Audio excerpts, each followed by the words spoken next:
ऐसी धूमधाम मची, सबको लग रहा है कि कन्हैया मेरे पास है, मेरे साथ नाच रहा है, गोल गोल घूम रहा है। अचानक उन सखियों के बीच से कन्हैया बोल, जैसे कन्हैया वहां से लुप्त हो गए, गायब हो गए, सब सखियां एकदम धड़ाम से बिल्कुल निश्चेत हो गई कि ये क्या हो गया, कहाँ चला गया। इतनी बिल्कुल पीक पॉइंट में आके बिल्कुल ऐसा लग रहा था कि अब लाड़ लड़ा लेंगे, अब बिल्कुल उससे बिल्कुल चिपक गई हैं, बिल्कुल अब मेरा ही भय, किसी दूसरे के पास तो है नहीं, इकलौता है।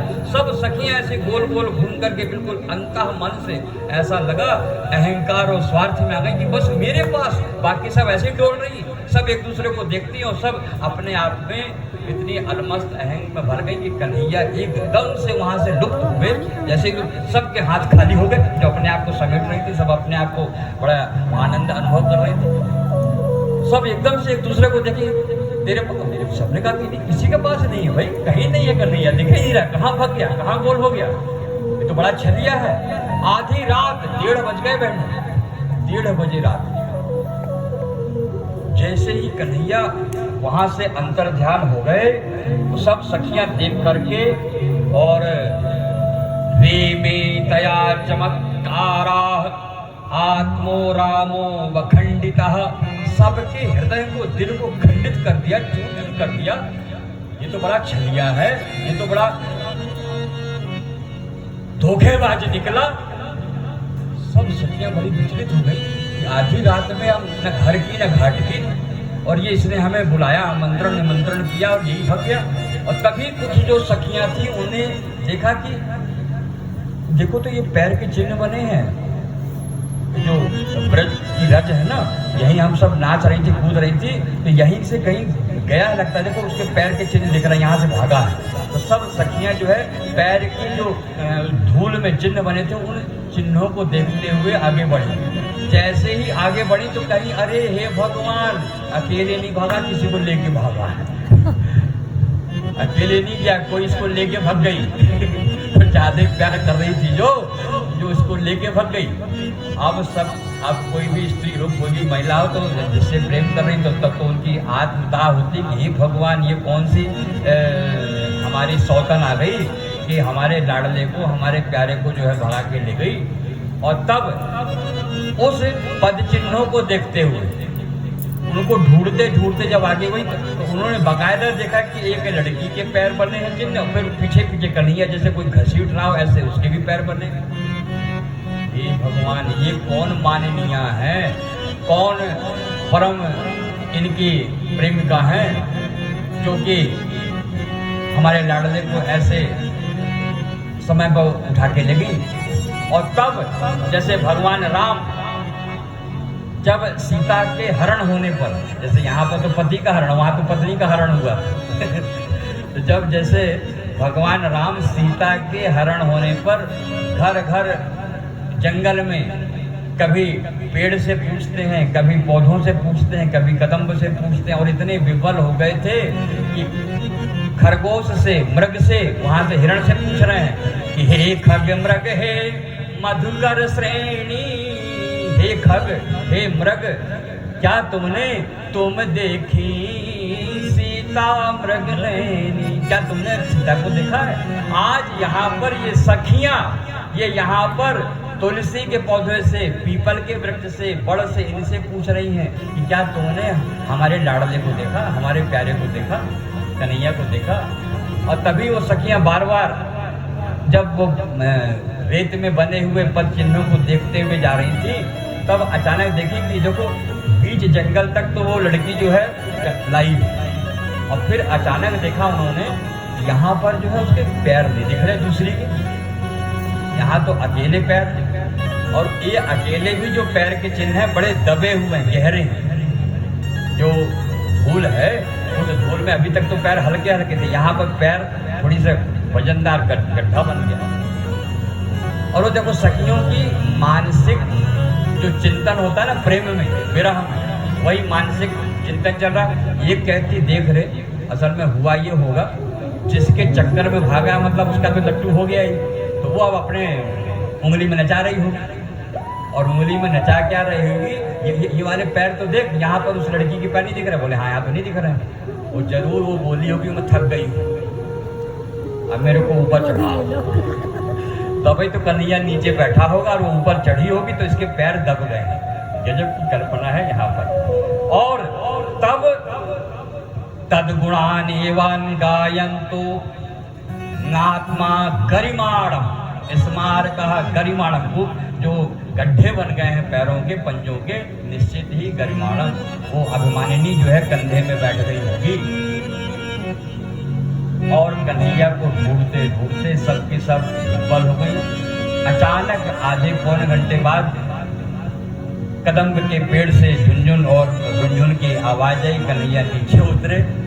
कन्हैया ने मानो ये कहा कि जब तुम नृत्य कर रही थी, जब तुम शक्ति और भक्ति करते हो तो तुम्हारे भीतर कभी कभी घमंड आ जाता है कि मेरे जैसे पाठ कौन करता होगा, मेरे जैसे काली मैया की पूजा कौन करेगा 3 बजे शुरू कर। भगवान मैया भी जो है तुम्हारे अभिमान और घमंड का ये तो नहीं कि अपने आप में बड़े, अरे मेरे जैसा, मैं इतना नाम, मेरा इतना, समझ जाओ। इनका भी हमारा जो ईश्वर होता है, हमारी जो माँ होती हैं, वो परीक्षा लेती है। कन्हैया ने आज मानो उसी तरह से परीक्षा लिया। तब तक में भोर की बेला हो गई थी और प्रातः होने वाला था। आज कन्हैया ने कहा कि देवी अब तुम अपने अपने घर जाओ, सवेरा हो रहा, तुम्हारे गृह कार्य होंगे।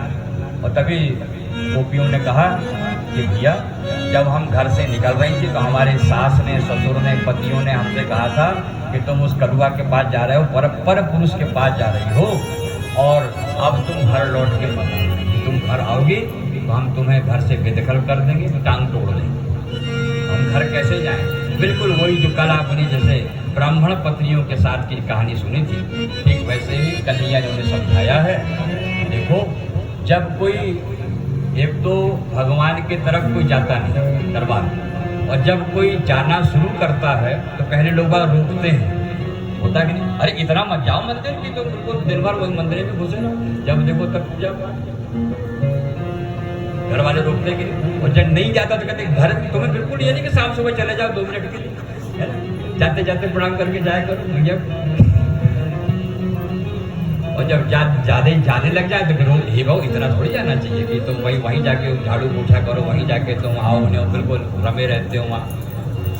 और मानो कन्हैया ये कह रहे हैं, बैठे सब ध्यान दिए रहो, कि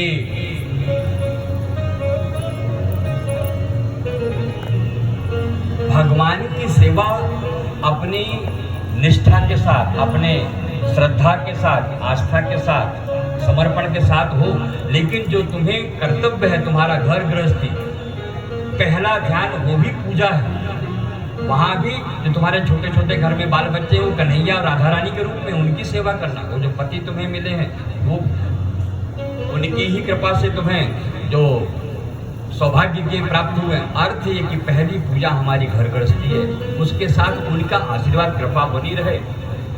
आज कन्हैया ने जब उन देवियों को सबको समझाया, बुझाया कि आप घर जाओ, और अभी जो तुम्हारी सास, तुम्हारे पति नहीं पहचान पाए थे ना मुझे, अब तुम जब जाओगी तो तुम्हें देखना, तुम्हारी आरती उतारेंगे, तुम्हारी पूजा करेंगे। दरअसल जब हम किसी सत्संग में जाते हैं, किसी आश्रम में, किसी माँ के भगवान के दरबार में जाते हैं, तो अपने आप कल्पना करो, आपकी मानसिकता बिल्कुल इतनी सहज हो जाती है, इतने प्यार में डूब जाते हो उस कथा को सुन करके, उस मैया रानी के उस चारों धाम की यात्रा करके, कि अपने आप आपका दिल खिल जाता है। वही जो मैंने शुरुआत करी, फूल की तरह खिल जाता है, प्रसन्नता आपके भीतर की जो है सहजता व्यक्त हो जाती है। आपको होश ही नहीं आता कि मेरी जो है फलानी से लड़ाई चल रही है, मेरा फलाना जो है ये दर्द हो रहा था, वो कष्ट हो रहा था। इतने हम डूब जाते हैं कि भगवान का वो सानिध्य, सत्संग का वो प्रभाव। और फिर ऐसे जब लबालब आप घर जाते हो तो घर में भी, घर जो सास तुम्हारी होंगी या घर का कोई बुजुर्ग होगा, वो भी क्या कहेगी कि बेटी बहू प्रसाद लाई हो मेरे लिए, अच्छा लगा, क्या सुना तुमने, यही तो पूछेगी ना, वो थोड़ी पूछेगी बाजार गई थी तो क्या खरीदी और मेरे लिए क्या लाएगी नहीं लाई, लड़ाई नहीं होनी।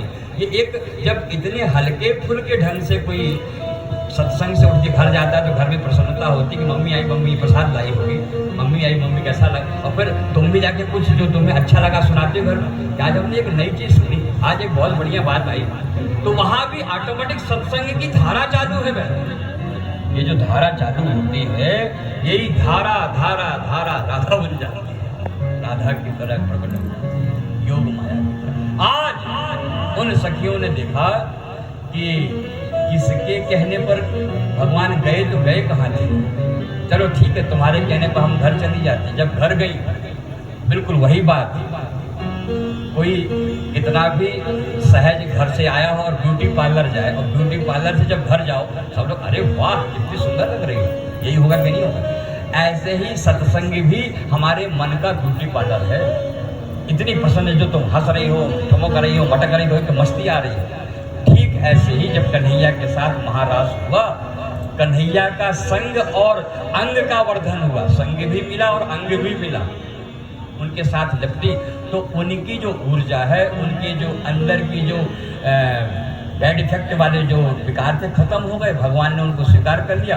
और जब आज घर गई हैं तो वही सासें जो है कह रही हैं कि धन्य है तुम्हारे भाग्य, हम तो यहाँ कुढ़ रही थी है ना, परेशान हो रही थी, लेकिन तुम्हें आज देवादिदेव जो कृष्ण बिहारी राज है उनके तुम्हें अंग प्रत्यंग का साथ मिला, तो इनकी आज वार्ती उतार। और तब वो सखियां कहती धन्य है, कन्हैया के उस राज को समझ नहीं पा रही है। साधारण मन है, मन में विकार तो आ ही जाता है, क्योंकि कोई कितना भी पूजा करे, 7 दिन 9 दिन तुम पूजा करते हो, 10वें 11वें दिन फिर घर का टेंशन शुरू हो जाता है।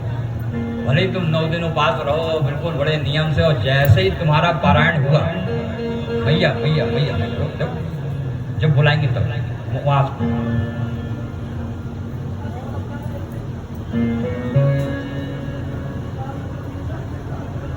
डांट ले मेरी अम्मा, मान ले आओ आज श्रीमन नारायण नारायण नारायण श्रीमन नारायण नारायण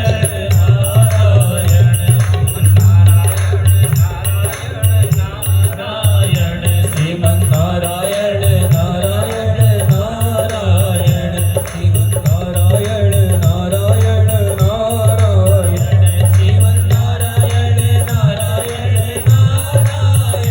श्रीमन नारायण नारायण नारायण श्रीमन नारायण नारायण नारायण श्रीमन नारायण नारायण नारायण श्रीमन नारायण नारायण नारायण।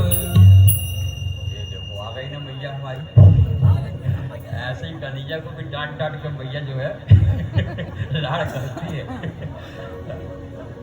और यहाँ भगवान अच्छे लग रहे हैं के प्रति जो आज लग रहा है जैसे रुक्मिणी विवाह। इन सखियों को छोड़ के कन्हैया कल चले गए थे, उनके मन में आया कि ये बड़ा छलिया है, रात में हमें जो है वहाँ छोड़ के कैसे भग गया था, क्या इसको प्रेम की औकात नहीं पता, क्या इसको जो है प्रेम की गहराई का बोध नहीं है।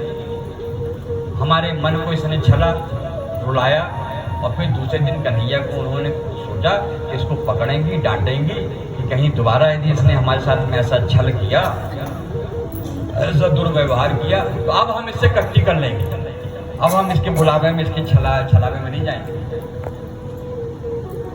और तब 8-10 सखियां इकट्ठी हुई, और दूसरे दिन कन्हैया को पता था कि उसी गली से जो गैया चराने जाता है, तो वहाँ रास्ते में छेक हुई, और जैसे ही रास्ते में छेका सब एकदम खड़ी, और कन्हैया पहले सटपटाए कि क्या हो गया आज, इतनी गर्म मिजाज में है, फेंटा आटा बांधे अपना पल्लू वल्लू।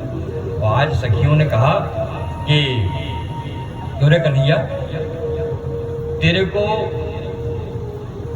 प्रेम,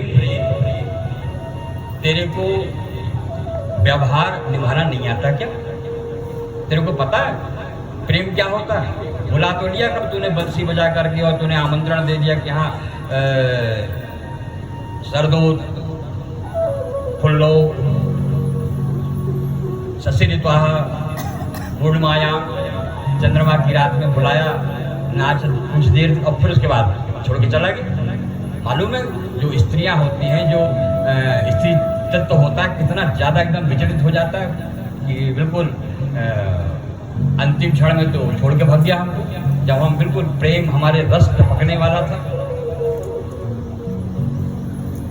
चलिया कहीं का, और एक ने तो कान पकड़ लिया, एक सखी ने हाथ पकड़ लिया और एक बिल्कुल हाथ उठाई मारने के लिए। कन्हैया इतने डर गए।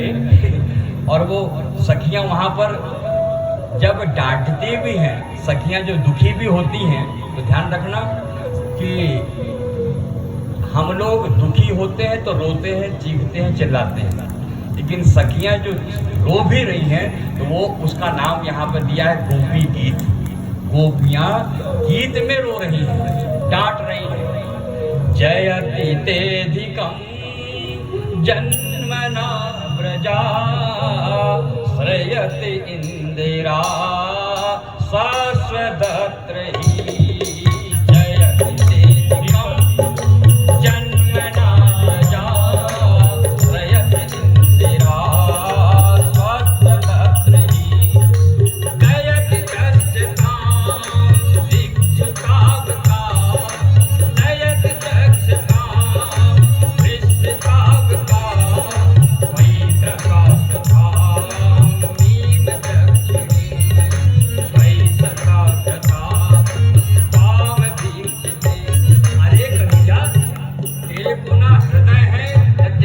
बुद्धि है ना विवेक है, तो उसने तो हमारे हृदय को जला दिया, राख कर दिया। तो कहेगा तुझे पता है प्रेम क्या होता है, तुझे पता है कि रास क्या होता है। तो आज तुझे ये बताना पड़ेगा, वरना आज से हमारी तुम्हारी जो है कट्टी, क्योंकि तुमने इतना बड़ा धोखा दिया है हमारे उस प्रज्वलित प्रेम के समय में कि तेरे से आज से हम जो है नफरत करती है।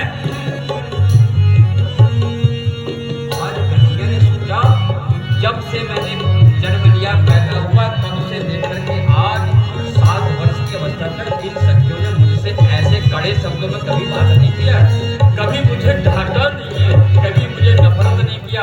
आज तो मेरा कान पकड़ लिए, आज तो झापड़ उठा रही है। तभी कन्हैया ने तुरंत उनसे हाथ जोड़ के कहा, नहीं नहीं बहनों, मुझे जो है पता है प्रेम क्या होता है। एक सखी ने कहा, ए मौका ठीक है, बोल रहा कि प्रेम क्या होता है पता है इसको। बोल बोल क्या होता है प्रेम, प्रेम की मीनिंग क्या होती है। What do for meaning for the love. Kanhaiya ने देखा कि तो उनको मारने को तैयार। कन्हैया एकदम, कई बार होता है कि आदमी भड़बड़ा के कुछ सही चीज बोल देता है जल्दी, जो अंदर छिपा होता है। और जैसे ही उन सखियों ने डांटते हुए कहा कि जल्दी बोल, तो तेरे को काला कर लूटा, हम इतना सब कुछ छोड़ छाड़ के चले, तो प्रेम ने कुछ बनता उनका है नहीं, और प्रेम प्रेम प्रेम करके हमें परेशान। अरे सखी मारना नहीं, मालूम है प्रेम 3 तरह का होता है। सखियों ने कहा, हे भगवान, आज तक तो हमें कुछ पता ही नहीं था कि प्रेम 3 तरह का होता है, तेरे को पता है? एक ही बारे में फंस गए। आज सखियों ने कहा कि जल्दी से पूछ लो, इसको मौका है, प्रेम 3 तरह का होता है। तो आज बड़ा रहस्य उद्घाटन होने वाला है। हाँ, और तभी कन्हैया ने कहा करके मारे कि भज तोन भुंजंतीकम एकम एतद्विपर्ययम और नोभाश्याम भजयंतीकम एतन्नो बृहसादवे। एक प्रेम होता है जो प्रकाश से अंधकार की ओर, दूसरा होता है अंधकार से प्रकाश की ओर, तीसरा होता है प्रकाश से प्रकाश की ओर। सखियों ने कहा, हमें सब कुछ पल्ले नहीं पड़ा, सीधे सीधे अच्छे समझा के बता। है ना, हमें उत्तर सूत्र की आवश्यकता नहीं है, बिल्कुल हम अनपढ़ हैं, गंवार हैं गांव की, हमें सीधे सीधे बता। है ना, ये प्रकाश और अंधकार प्रकाश तुम्हारी भाषा होगी, तुम्हारी वेद की भाषा और ज्ञान के दर्शन शास्त्र।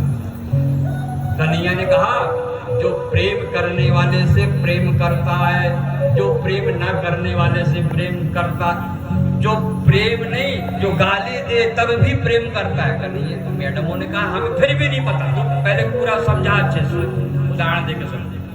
और तब कन्हैया ने मानो ये बताया कि प्रेम करने वाले से जो प्रेम करता है वो व्यापार है। जैसे आप हमारे यहाँ आए, हमने आपका कहा आओ बहन जी, वेलकम, बैठा ला, चाय नाश्ता पानी दिया, लौंग इलायची दिया, विदाई हो। फिर जब हम तुम्हारे गए तो तुमने भी कहा बहन जी आओ, वही जल पान हुआ, विदाई हो, परस्पर संभेद हुआ ना। तुमने ऐसा किया था, हमने कैसा किया। किसी की दुकान में जाओ, भले दुकानदार से परिचित हो, बैठो भाई, वकील साहब की टोली, राजेश हैं, और तब चलो यहाँ ध्यान दो। और किसी दुकान में जाओ, दुकानदार अरे अरे वाह गुप्ता जी, अरे वाह शास्त्री जी आए, अरे वाह पांडे जी आए, बैठ जा, बताइए लिस्ट बताइए। हाँ ना, उसने चाय मंगा दिया, लिस्ट दे दिया, और फिर तुमसे पैसा भी तो ले लिया पूरे सामान में, और फिर तुम्हारी विदाई भी कर दी। ये तो व्यापार हुआ, ओनली फॉर बाहर। सखिया सुन रही थी, बोले हाँ ऐसा तो होता है। बोले दूसरे तरह का वो जो बता रहा था वो बता, प्रेम ना करने पर भी जो प्रेम करता है, अंधकार से प्रकाश की ओर। बोले कन्हैया ने कहा वो माता पिता और गुरु होते हैं। बोले वो कैसे? बोले कई बार क्या होता है कि गुरु जी से दीक्षा तो ले लिया, गुरु जी से प्रेम तो हो गया है ना, एकाध कथा में गए फॉलो, फिर दोबारा नहीं गए, अरे बोले बहुत से गुरु घूमते रहते हैं है ना। लेकिन वो जो गुरु है वो तुम्हें कहीं देखेगा तो कहेगा अच्छा तुम फलाने हो ना, उस समय आए थे, तुम्हारे ऊपर ईश्वर कृपा करे। वो तुम नहीं मान रहे हो लेकिन वो तुम्हारे ऊपर कृपा कर रहा है फिर भी। और माता पिता की चर्चा है कि प्रेम ना करने पर भी जो प्रेम करता है। एक बार क्या हुआ कि एक का बेटा और बहू जो बाहर रहते थे पुणे में या कलकत्ता में कहीं, वो घर आए और अचानक जो है हो जाता है कि बाप बेटे या बहू और सास की कुछ खटपट बात हो गई और बेटा नाराज हो गया। मम्मी पापा सब बोला खबरदार हम अब तुम्हारा तुमसे नहीं पटेगा, हम अलग रहेंगे, हम जा रहे हैं। और वो छुट्टी अभी बची थी 2-3 दिन, लेकिन अचानक जो है कोई बढ़िया काम धाम कर रहा, पैसे कमा रहा, और माँ बाप से नाराज होकर के यहाँ से अपने से, और बेटा चला गया। 3 महीने 6 महीने ना फोन करता ना आता, नाराज है माँ बाप से। उसी समय 5-6 महीने साल भर के बाद एक उसका मित्र फिर से तुम्हारी जो पड़ोस में रहता था वो आया। तो माँ जैसे ही पता चला कि मेरे बेटे का दोस्त आया है वहीं से बेंगलोर से, उससे मिलने जाती है। बेटा मेरा बेटा कैसा है? मम्मी ठीक है, वो असल में गुस्सा हो गया है बेटा, मेरे से बात नहीं करता, आ नहीं रहा है कुछ दिन से, तुम कब लौट के जाओगे? तुमने कहा मैं ये परसों जाऊंगा। तो बोला एक काम करना, उसको जो है ना वो फलानी नमकीन और गुजिया फलानी चीज पसंद है, मैं बना दूंगी, तो जाके मेरे बेटे को दे देगा। बात नहीं करता तो ठीक है, लेकिन मैं तो प्यार करती हूँ। ये है प्रेम न करने पर भी प्रेम करना, आशीर्वाद देना, ये भी सच्चा प्रेम है। तो माता पिता और गुरु प्रेम न करने वाले पर भी प्रेम करते। और फिर कन्हैया से पूछा तीसरा वाला क्या है? प्रेम ना करे तो ना करे, गाली दे, उसका उपहास उड़ाए, उसका निंदा करे, उसके बावजूद भी आपका वो प्रेम कर रहा हो, आपका कल्याण चाह रहा हो। ये वाला प्रेम कैसा है कन्हैया? और तब कन्हैया ने समझाया, बताया कि देखो देवियों, ये वाला प्रेम भी कोई सदगुरु होते हैं, कोई महापुरुष होते हैं, वो करते हैं। और उसको एक उदाहरण के रूप में मैं अक्सर बताया करता हूँ कि जैसे अपना ग्वारी घाट है, उमा घाट, नर्मदा घाट, नाव चलती, गए हो तुम लोग नाव में घूमे को नहीं घूमे? एक सन्यासी थे, सन्यासी, अच्छा सन्यासी और वैरागी में अंतर समझ में आता है? सन्यासी क्या होता है और वैरागी क्या होता है, साधु क्या होता है? क्यों भाई अलग अलग होते हैं? कैसे पहचानो पांडे जी? सन्यासी शैव जो हमारे यहाँ संप्रदाय है ना, शैव वैष्णव, तो शैव जो होते हैं सन्यासी और वैष्णव, इनको कैसे पहचानते हैं? कैसे पहचानो? नहीं मालूम? अरे आप तो शैव मत के स्वामी जी से दीक्षित हैं। शैव मतलब जो सन्यास, जो भगवान शिव के पुजारी होते हैं, त्रिपुंड लगाते हैं। जो स्वामी जी जैसे शिखा और सूत्र नहीं रखते, इनकी जो चोटी, सिर, बाल, दाढ़ी नहीं रहेगी और ये जनेऊ नहीं रहता। अग्नि से इनको वर्जित किया जाता है। ये अपने हाथ से बना के पका के नहीं खाते सन्यासी लोग, इसलिए भिक्षा कहलाते कि भिक्षा में मैं जा रहा हूँ, भिक्षा मुझे चाहिए, इसलिए कमंडल लेके चलते हैं। सन्यासी की पहचान है कि सिर में बाल नहीं होंगे, मतलब केस, शिखा, केस और अग्नि उनके लिए वर्जित है। समझ में आ जाएगा। और जो वैरागी हैं, जो रामानंद वैष्णव संप्रदाय है, जैसे हम लोग जटाजूट वाले हैं, इसीलिए यहाँ पर जो है जटाएं हैं, जूट है, जनेऊ है और अपने हाथ से पका के। और हम लोग के और उनके नाम में अंतर है। कैसे पहचानने का तरीका बता। जो शैव संप्रदाय के होते हैं सन्यासी लोग, उनके नाम के पीछे नंद, गिरी, पुरी, सरस्वती जुड़ता है। समझ में आ गया? सत्यमित्रा नंद, अखिलेश्वरा नंद, स्वरूपा नंद, सरस्वती, है ना। तो ये हो गया नंद शब्द आया, समझ गए कि ये सन्यासी है। और जब जहाँ पर नाम के पीछे दास आता है, कल्याण दास, श्याम दास, मुकुंद दास, ज्ञान दास, वो हम अपने आप को भगवान का दास मानते कि हम भगवान के सेवक हैं, भगवान की सेवा करनी है, इसलिए फुलका भी बनाना है और फिर दाढ़ी मूछ बनाने का टाइम नहीं, क्योंकि दास सेवक है। तो जो जटाजूट बढ़ रही, लेकिन दास भक्ति में लीन रहने वाली कथा करते। अब समझ में आ जाएगा। तो एक सन्यासी, अब समझ में आ गया, सन्यासी मतलब चकनमुंडा। तो सन्यासी दादाजी थे, तो वहाँ घाट में बैठे थे। एक नाव वाले को बुलाया, बेटा बेटा हमको उस पार छोड़ दो, जाना है। तो नाव वाले ने सोचा कि दादाजी हैं, बुढ़े हैं, इनसे तो पैसा सब लेना नहीं है, महात्मा आदमी से क्या लेंगे, और कोई ग्राहक भी नहीं, संडे का दिन। तो उस नाविक ने कहा कि गुरुदेव 2-4 मिनट रुक जाओ, कुछ ग्राहक आ जाए, सवारी आ जाए, फिर मैं आपको ले चलूँगा। बड़ी श्रद्धा के साथ उसने। इतने में इतवार का दिन कुछ 4-5 लड़के आ गए कॉलेज के, है ना। अब लड़के लड़के ही होते हैं, क्योंकि लड़ के आए हैं, पैदा ही हुए। पुत्र होते तो वैसे पुत्र होते, है ना। घर में लड़ाई हो रही थी, पैदा हो गए, इसलिए लड़के हुए। और तब जैसे ही लड़कों, हे हेलो, हे नाविक, कमान, लड़कों की भाषा अपनी भाषा है। उन्होंने कहा चल भाई उस पार चल। बोले जी भैया चलता हूँ। वो तीनों लड़के, चारों लड़के जो है नाव में बैठ गए। इतने में नाविक ने कहा कि महाराज जी, स्वामी जी, सन्यासी जी, आइए आप भी बैठ जाइए। स्वामी जी भी बैठ गए, धीरे से, बुजुर्ग थे। इतने में नाव जब चल पड़ी, बीच में आ गई, अचानक लड़के से लड़के, लड़कों को जो है मस्ती छाई, और लड़कों ने आपस में देखा। और जैसे ही वो पश्चिम की तरफ सूर्य डूब रहा था, तो सूर्य के प्रकाश के कारण गुरु जी का जो माथे में चांद थी वो चमक रहे थे, है ना। हाँ तो लाइट पड़ रही थी। एक लड़का बोलता है, पंडित जी देख तो भाई क्या चांद चमक रहा है। लड़के, दूसरा लड़का कहता है चांद नहीं, वो तबला है, तबला तबला। तीसरा लड़का कहता है लगा ठेका। तीसरा लड़का इतना उद्दंड कि सही में गुरु जी के सिर में जो है ऐसे हाथ रखा, टूट टूट टूट टूट शुरू कर दिया। जैसे ही सिर में शांत बैठे थे बेचारे बाबा जी, है ना। जैसे ही उसने तबला बजाना शुरू किया, अचानक ऊपर से आकाशवाणी हुई, बिजली खड़खड़ाई, और ऊपर से आकाशवाणी हुई, महात्मा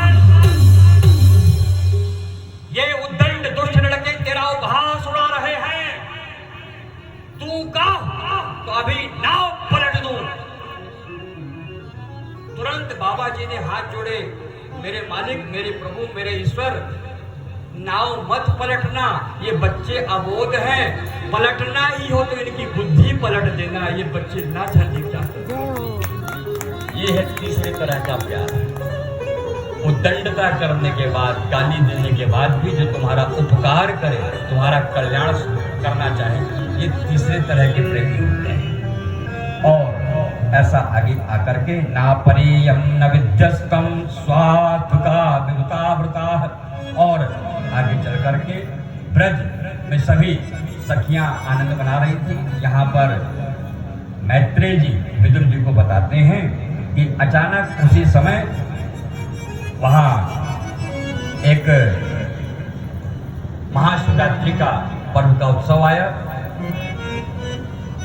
गोपेश्वर के रूप में भगवान शिव का मेला भरने वाला था। पूरे गांव के जो ब्रज की छोरियां लड़कियां सब मेला घूमने के लिए उत्सुक। गांव में मेला का बड़ा महत्व हो जाता है, सब चल पड़े।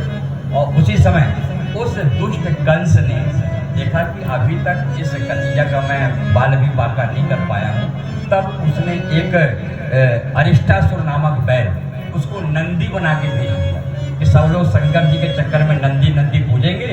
और नंदी भी बहुत विशाल था, कम से कम जैसा पंडाल ऐसा, बड़ी बड़ी सींगें, उस सींगों में जो है उसमें धार करवाया गया था, भेद करके जैसे तलवार में धार बनाते हैं ऐसे उसके सींगों को पतली किया गया था, उसमें जहर लगाया गया था कि जब पहले तो शांत रहना सब पूजेंगे, जब कन्हैया आएगा तो अपने सींग से उसको फाड़ देगा, अरिष्टासुर नामक। और फिर कन्हैया ने जब चारों तरफ की धूमधाम मची रही थी, वहाँ जाने को तैयार हुई। इसी बीच में शंखचूड़ और सुदर्शन का उद्धार करते हुए भगवान जैसे ही उस मेला प्रांगण में पहुँचे और बिल्कुल भगवान शिव के बाहर डेहरी में आंगन में घूम रहा था बढ़िया। सब गांव भर के इतना बड़ा नंदी पहली बार देखा हमने। धन्य है, कोई पूछ पकड़ता, कोई पैर उसके स्पर्श करता, नंदी बढ़िया शांत था। वो तो इंतजार कर रहा था कन्हैया कहाँ से आ रहा। तभी देखा कि वहाँ से वो उछल कूद करते हुए वो गोपियों के साथ नंद की टोली के साथ जो है कन्हैया आ रहे थे। अब इसकी आंखें लाल पीले होने लग गई नंदी की। अरिष्टासुर नामक बैल जो था, और जैसे ही कन्हैया पास में आने को हुए, अचानक इसने सामने के पैर के खुर को अपना जमीन में खुलाया, पीछे से पूछ उठी।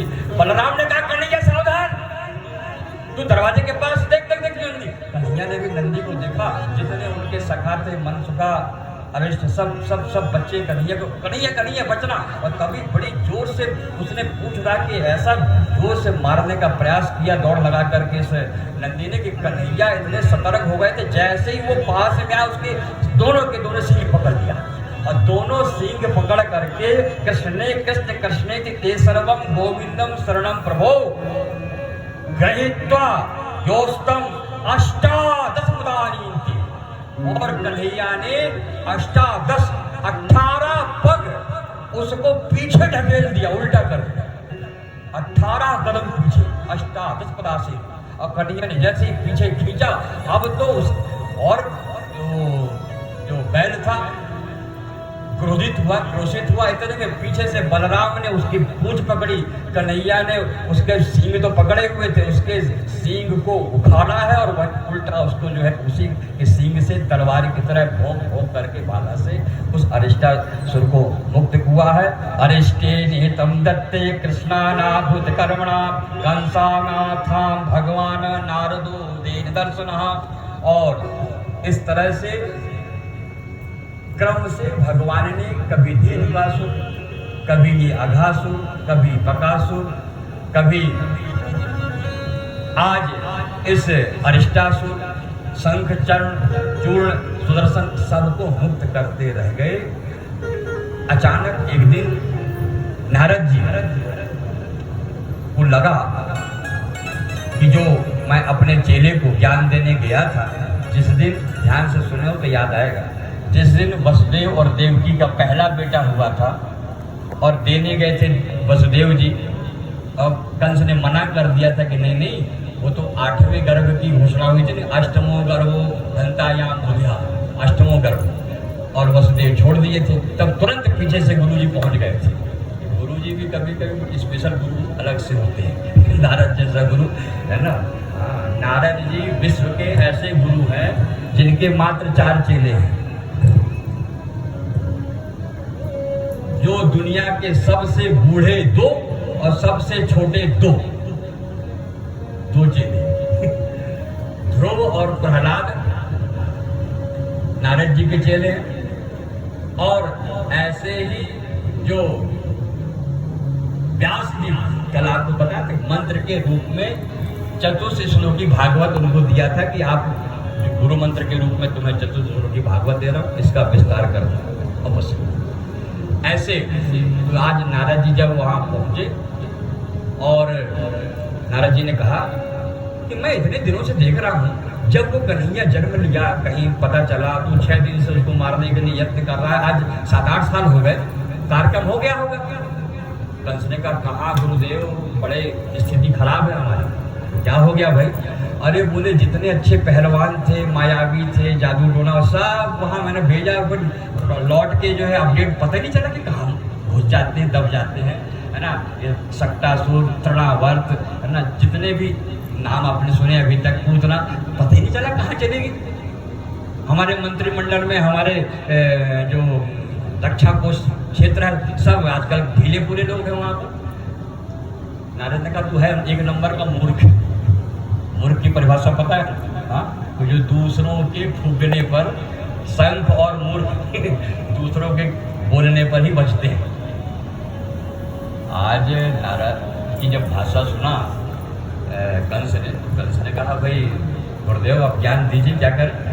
अरे बोले जब तू वहाँ सबको भेजता है और वो लौट के नहीं आते, वहीं खत्म हो जाते हैं, तो किसी बहाने से उन दोनों बच्चों को यही बुला दे और यहीं पर ठीक कर दे, उनको गला दबा। नारद जी ने, आज नारद तो नारद हो, युक्ति दिए और ने कहा प्रभु ये काम इतना सरल थोड़ी, किसी के बच्चों को बुला लें और हम यहाँ उनकी घुटकी दबा दें। तो बोले नहीं भाई, जब तूने सुन लिया कि ये राम और बलराम, ये कन्हैया, और ये इतने श्रेष्ठ है कि बड़े बड़े महापुरुष, बड़े बड़े तेरे दिग्गजों को उसने जो है धूल चटा दिया। वो छोटे से बच्चे, 6 दिन का बच्चा, 1 महीने का, 3 महीने का, साल भर का, आज 7 साल का, और गोवर्धन पर्वत समझता है कोई है, ये कोई महापुरुष है? बोले हाँ ये तो बात सही। कोई ने कहा ईश्वर शक्ति है? बोले हाँ ये भी मैं सोच रहा हूँ कि क्या है बच्चे। और तब आज नारद जी ने उसके कान भरे कि दरअसल तेरे साथ में धोखा हुआ है। आज पहली बार नारद ने सत्य का बखान कर दिया। तेरे साथ महा धोखा हुआ है, जिसको तू पैर पूछ रहा है ना, अपनी बहन और बहनोई बना करके यहाँ सामने सामने रख लिया है। उस दिन जाके वहाँ कारागार में पैर पड़ा था कि मुझसे धृष्टता हुई, मैंने तेरे 6 बच्चों को मार दिया, तेरी बेटी को मैंने वो कर दिया, और ये देवताओं ने मुझसे अनाचार अत्याचार करवाया है, और तब तो तूने सामने उनको रखा है, फर्स्ट क्लास की जो है मोस्ट VIP व्यवस्था दे रखा है। यही तेरे शत्रु हैं। की भाषा सुन करके आज कंस एकदम से, कैसा बोल रहा है गुरुदेव? बोले हाँ मैं त्रिकालदर्शी हूँ। यशोदाया सुताम कन्या, ये जो यशोदा है ना वहां पर, उसकी बेटी हुई थी। देखो ना आप श्लोक बड़ा सरल, यशोदायाम सुता कन्या, और ये जो तुम्हारी देवकी थी, जिसको कि कह रहे थे कि लड़की हुई है, लड़की नहीं हुई थी। देवाक्याम कृष्ण में बचाओ, वो जो कृष्ण है ना वो देवकी का बेटा है, वो कृष्ण ही देवकी का बेटा है। देवाक्या कृष्ण में बचाओ, और रामम च रोहिणी पुत्रम, और जो बलराम है, राम है, वो रोहिणी के पुत्र हैं। वसुदेव विभक्तता, और ये जो वसुदेव है ना तुम्हारा, जो जिसको तुम साला बोल, बहनोई बोल रहे हो, इसी वसुदेव ने तुम्हारे साथ में 420 करी है। जो बड़ा अपने आप को कहता है कि प्राण जाए पर वचन न जाए, मैं बड़ा वचन का पक्का हूँ, इसी ने तुम्हारे साथ में आत्मघात किया। इसी ने जो है ला करके एक्सचेंज कर दिया बच्चों का, यहाँ का बेटा नारायण, यहाँ का बेटा और वहाँ की बेटी ला करके। अरे जैसे ही आज कंस ने सुना, आज पहली बार आग बबूला हो गया, अपने परिकरों को आवाज लगा के भेजा, कह रहे जाओ, ये दुष्ट मेरे ही घर में मैंने सांप पाल लिया, जो मुझे ही डस रहे। इतने दिनों से मैं यत्न कर रहा हूँ, आज 8 साल हो गए, और ये मेरे सामने। जाओ इनको पकड़ के काल कोठरी में बेड़ियां लगा दो, दंड दे दो। आज पहली बार बेड़ियां लगी, काल कोठरी में डाला गया। ये जो हम सुनते हैं, आप लोगों ने जो खूब भागवतें सुनी है, जिन्होंने नहीं सुनी है तो बिल्कुल प्रामाणिक चीज सुन लें। अक्सर कहा जाता है कि जैसे ही अष्टमो गर्भ की घोषणा हुई और वसुदेव के कहने पर देवकी को कंस ने मारा नहीं, बल्कि कोठरी में ले जा करके और उसको बंधन बना दिया, बेड़ियां डाल दी। बेड़ियां क्या होती पता है? बेड़ी होती है गले में एक लोहे का रिंग, कमर में लोहे का रिंग, फिर यहाँ से एक रॉड जाती है, पैर, दोनों पैरों में रिंग के छल्ले, और फिर वहां पर एक रॉड होती है, उस रॉड से लेकर के गले की रॉड तक पूरा ऐसा पूरे हाथ को अकड़े रहते हैं, बंधे रहते हैं बेड़ियां। यदि कल्पना कर रहे हैं अपन, यदि बेड़ियां पड़ी होती तो 6-6, 7-7 बच्चे कैसे पैदा होते? सोच के देखो ना भाई, अपन सब आप यहाँ प्रबुद्ध वर्ग बैठे हैं, विद्वान बैठे हैं, तो उस समय में क्योंकि उसको अपने शत्रु चाहिए था, इसलिए सुव्यवस्थित करके उस काल कोठरी में बंद किया था। लेकिन आज जब वसुदेव और देवकी के इस घृणित मानसिकता को सुना, तब आज कहा कि इनको काल कोठरी में बेड़ियों पर बांध दिया, अब इनको मैं दंड दूंगा, ये दंड के अधिकारी है। और तब नारद जी बड़े प्रसन्न हुए। अब आप देखना, बड़ी उलटवासी वाली कथा है। नारद जी प्रसन्न क्यों हो गए कि अब कंस के पाप बढ़ना शुरू हुए, तभी तो बाप वहां जो बैठा है इस पाप को मिटाने आएगा। पाप बढ़ा रहे हैं दुष्ट के। और तब नारद से आज गुरुदेव जिसने कंस ने पूछा कि गुरु जी उपाय क्या है? आप कह रहे थे ना बच्चों को बुलाने। हाँ, असल में मालूम है कंस, ये जो राम बलराम जो है ना, आपने कहानी सुनी होगी कि जब विश्वामित्र जी राम और लक्ष्मण को जंगल में ले गए थे, तारका और मारी सुबाहु जो जंगल में ऋषि मुनियों को यज्ञ में व्यवधान पैदा करते थे, कार्यक्रम पूरा हो गया 3 महीने में, और वापस ही जाना था अयोध्या छोड़ने इनको। तभी जो है जंगलों में जनकपुर से एक संदेश लेकर के एक संदेश वाहिका गाड़ी घूम रही थी, और आकर के जितने संत महंत हैं सबका आमंत्रण कर रहे थे जनक जी। और जनक के पास का एक निमंत्रण आया विश्वामित्र के पास कि वहाँ जनकपुर में बस 3 दिन बाद जो है धनुष यज्ञ है, तो गुरुजी आपको पहुँचना जरूरी है। राजा जनक ने और जनक के भाई जो शतानंद जी हैं उन्होंने आपको स्पेशली बुलाया। तो विश्वामित्र ने सोचा कि शतानंद और जो जनक हैं इन्होंने यदि निमंत्रण किया है और धनुष यज्ञ है, जाना जरूरी है। तो निमंत्रण किसका आया है? विश्वामित्र का। और क्योंकि साथ में 2 बच्चे पढ़ रहे हैं ना, राम लक्ष्मण, तो राम लक्ष्मण को कहा कि देखो बेटे, यहाँ भी यज्ञ में आए थे हमारे यज्ञ को सफल करने के लिए, एक यज्ञ और हो रहा है, एक धनुष यज्ञ और हो रहा है, यदि आप इच्छा तो चलते जनकपुर। तो आज पहली बार राम और लक्ष्मण ने धनुष यज्ञ सुना कि धनुष का यज्ञ करेंगे क्या, जैसे कहते हैं ना कि वहां पर क्या धनुष डालेंगे 2500 बच्चे। तो उन्होंने कहा धनुष यज्ञ की what is the meaning for धनुष यज्ञ? धनुष यज्ञ क्या होता है बाबा जी? और जब गुरुदेव ने बताया कि जो भगवान परशुराम जी थे, परशुराम जी के पास भगवान शिव के बनाए हुए जो 2 धनुष है, भगवान शिव ने अपने हाथ से 2 धनुष बनाए थे, है ना, सारंग और पिनाक। तो जो सारंग धनुष तो भगवान राम के पास बाद में आया है, लेकिन जो पिनाक है वो पिनाक जो है परशुराम जी ने जनक को दिया था। बड़ी कहानी उसकी लंबी है, आगे पीछे उतना नहीं जाऊंगा मैं। वो भगवान शिव का धनुष जो जनक के पास में है, उस धनुष के लिए चिंता ये हो रही है उस जनक को कि उनके पास जो धरती से महिमा जो सिया नाम की बेटी प्राप्त हुई है धरती से, वो इतनी ओजस्वी, तेजस्वी और महामनी है कि उस धनुष को उठाने के लिए 100 बड़े बड़े पहलवान लगते हैं, तब उसको यहाँ से वहाँ टरकाते हैं 2 इंच 5 इंच। और एक दिन अचानक जनक ने देखा कि मात्र 6 वर्ष की लड़की जो है कन्या, वो घर में उस देवालय में जहाँ धनुष, जहाँ शंकर जी हमारा सब पूजा का है ना, तो पिताजी को पूजा करना तो सवेरे सवेरे गौ के गोबर से लीप रही थी। वो सब लीपी पोती, आज काम वाली बाई आई नहीं थी, तो बिटिया लीप रही थी, कन्या है और माँ को पूजन की जगह में नहीं जाना था। तो आज जनक को लग रहा था कि कैसी इसकी माँ है कि छोटी सी बच्ची को, कन्या को जो है लीपा पोती में लगा दी अभी से, बाप का हृदय, पिता का हृदय बड़ा अपनी बेटी के प्रति लाड़ में होता है ना, लेकिन कुछ बोल नहीं पाए कि चलो काम कर रही, सीख भी रही। और तभी जनक ने अचानक देखा कि वो जो इस दाहिने हाथ से पोत रही थी और उल्टे हाथ से, उल्टा हाथ हमारा उतना ताकतवर नहीं होता जितना जो आपका एक्टिव हैंड होता, और तभी उसने माँ की चौकी कुर्सी को ऐसा पलटाया, हाथ ऐसे धनुष उसको ये उठाई और पीछे पूछा मार दी। जैसे ही उसने उठा के पूछा मारा, जनक की आंखें पहचान ये कौन है, ये मायावी कौन शक्ति हमारे घर में आ गई कि धनुष को ये उठाकर और पूछा लगा इसने पीछे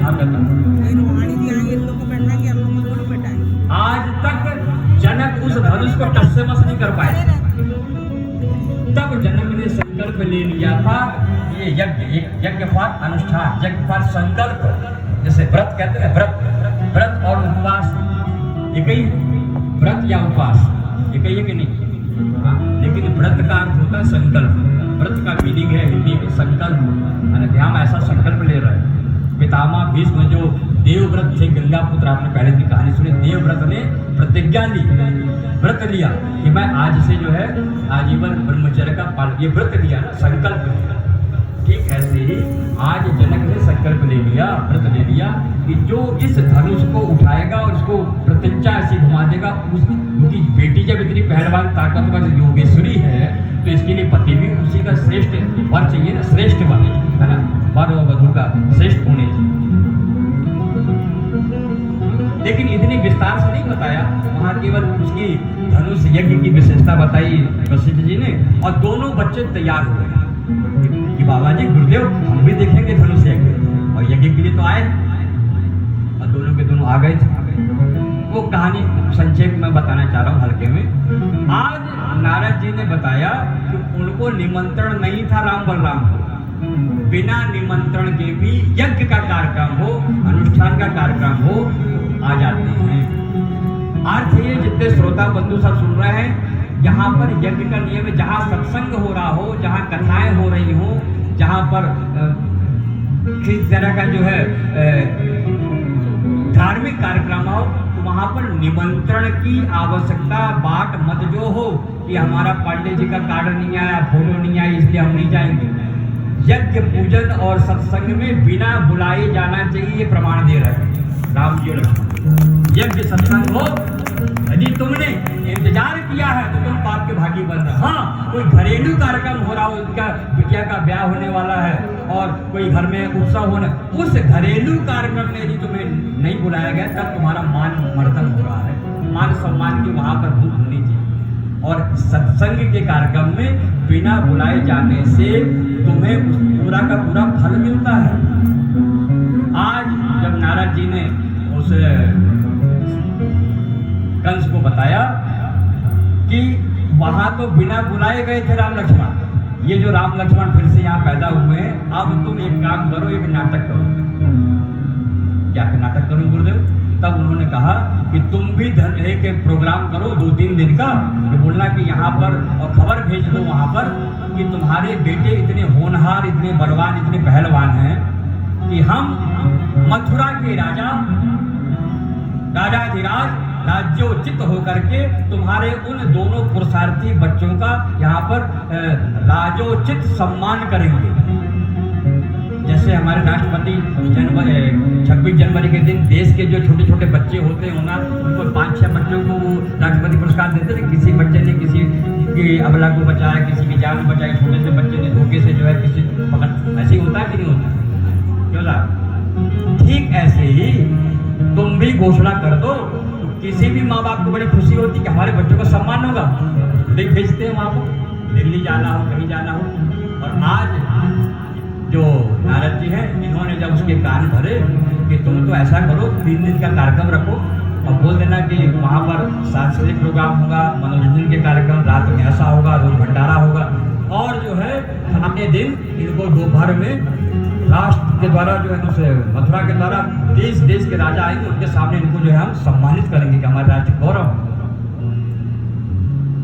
सुनना ये प्रोग्राम गुरुदेव आपने तो बिल्कुल मेरी, और जब वो लोग आएंगे तो तुम्हारे पास आएंगे, तुम अपने पहलवान लगाना, यहीं पर फिनिश कर देना, तुम्हारी आंखों के सामने काम हो जाएगा, टेंशन खत्म। बात समझ में आ गई, ये ठीक हमारे घर आएंगे तो फिर अपन अपने अनुसार जब बात कर लेंगे। और यहाँ बोला गया कि फिर भेजें किसको, क्योंकि वहाँ पूरे ब्रज में, नंदगांव में, बरसाने में, पूरे 84 कोस ब्रज में सब कान में जो है भनक है कि ये दुष्ट कंस ही है जो नंद बाबा के छोरे के प्राण के पीछे पड़ा है। और यदि मैं भेजूं तो भेजूं किसको? सब लोग मेरे प्रति जो है किसी का व्यवहार सदव्यवहार नहीं। और तब आज यहाँ पर नारद जी ने ही फिर से कान खींचे, क्योंकि जो वसुदेव जी है ना, वसुदेव के जो है स्वफल के बेटे हैं, और स्वफल के एक बेटे और है जिनका नाम है अक्रूर। तो ये वसुदेव और अक्रूर भाई भाई हैं। तो वसुदेव के बेटे अक्रूर के क्या लगेंगे? भतीजे लगेंगे। अक्रूर जी चाचा लगेंगे, चाचा भतीजे हो गए ना। और अक्रूर जो है इस समय में अभी कंस के यहाँ का जो है उनके मंत्रिमंडल के सचिव है। तो ये योजना बनी जब क्रूरता और जो राजनीति अंदर आती है, बड़ी यदि राजनीति क्रूरता में चली जाए, विनष्ट करने में चली जाए, तो फिर स्थिति बड़ी खराब होगी। और आज कंस और नारद ने मिलकर के बैठ करके योजना बना दी। कंस तैयार हो गया, कंस ने अक्रूर को बुलाया। अब बोले बुलाओ नहीं, काम अपना है, तो अक्रूर के घर पहुंच गया कंस। कंस जैसा राजा अक्रूर के घर पहुंच गया, अपने सेवक के घर पहुंच गया। और वहां जाकर के अक्रूर को बोला कि देवर्ष रूपम संयमम भागवत प्रवरो नृपः कृष्ण मल्लष्टका कर्माण रहस्येतादभासतम।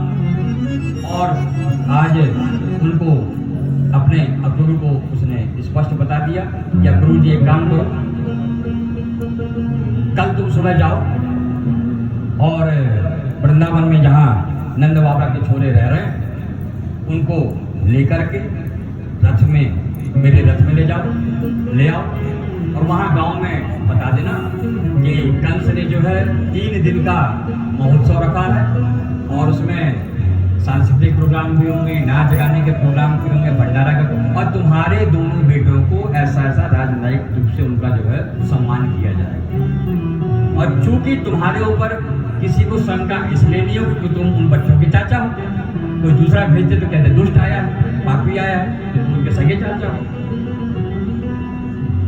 इतनी प्यारी बात बोलने के बाद साहब अचानक कंस ने कहा, और देखना अक्रूर, ज्यादा होशियारी मत करना अपनी तुम। आदेश महाराज क्या हो गया?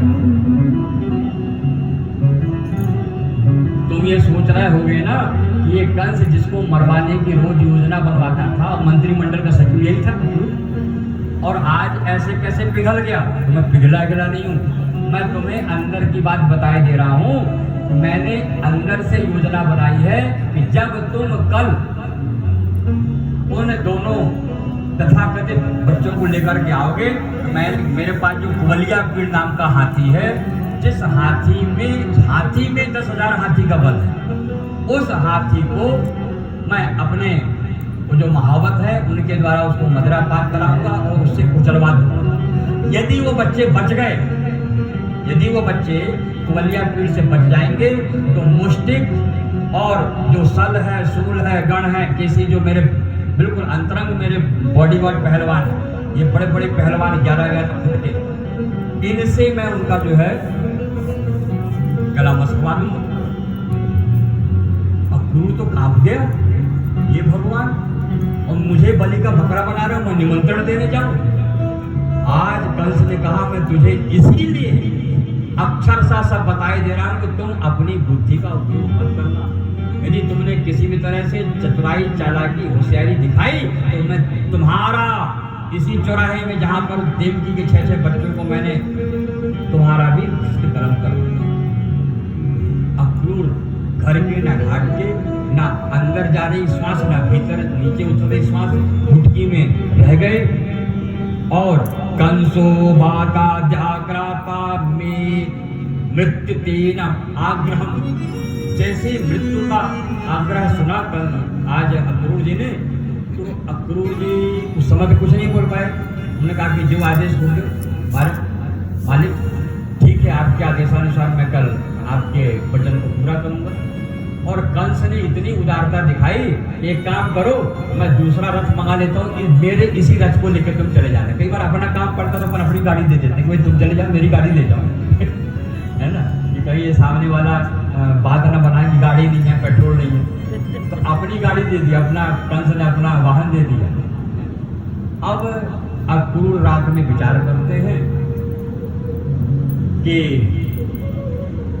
कैसा करूं, और विशेषता यह है कि अक्रूर जी भगवान श्री कृष्ण को ईश्वर के रूप में मानते हैं। उनको पता है कि ये ईश्वर, तब तो इतनी बड़ी बड़ी घटना, इतने बड़े बड़े यहाँ के जो पहलवान जो जिनको मैं जानता हूँ बचपन से, मैंने ही इनको जो है जो मायावी तंत्र मंत्र की विद्या इन्होंने सीखा है, ऐसे लोग को ऐसा मुरेड़ देना, खत्म कर देना, है ना। मुरारी नामक एक राक्षस को कन्हैया ने जब मुरेड़ दिया था, तब से कन्हैया का नाम मुरारी पड़ा था। मुरारी नाम का राक्षस था, मुर नाम का राक्षस, मुर को जो है मुरेड़ा तो नाम पड़ गया मुरारी, मुर को मारने वाले। और ये सब चीजें अक्रूर ने देखी थी, छोटा सा बच्चा। लेकिन मैं कैसा चाचा हूँ, मैं कैसा उनका पिता हूँ कि अपने ही बच्चों को इस काल के मुंह में लाके कहूँ मार डालूं। वो तो मेरे आराध्य हैं, वो तो मेरे पूज्य हैं। फिर भी बात ये आई कि यदि मैं नहीं जाऊंगा तो ये मार डालेगा कल। बात समझ में आ रही? यदि मैं नहीं जाऊंगा, मैं मुंह से मुकरूंगा वचन से, मेरे को कल मार डालेगा। तो इससे ज्यादा अच्छा है कि मैं अपने प्यारों के दर्शन कर लूं, उनसे लाड़ लड़ा लूं, और फिर भले ही मैं उनको छोड़ के आ जाऊंगा, मुझे मार डाले तो मार डाले, इसकी बात भी पूरी हो जाएगी और मेरी मुक्ति होगी तो होगी, कम से कम अपने प्यारों के दर्शन तो कर लूंगा, लाड़ तो लड़ा लूंगा।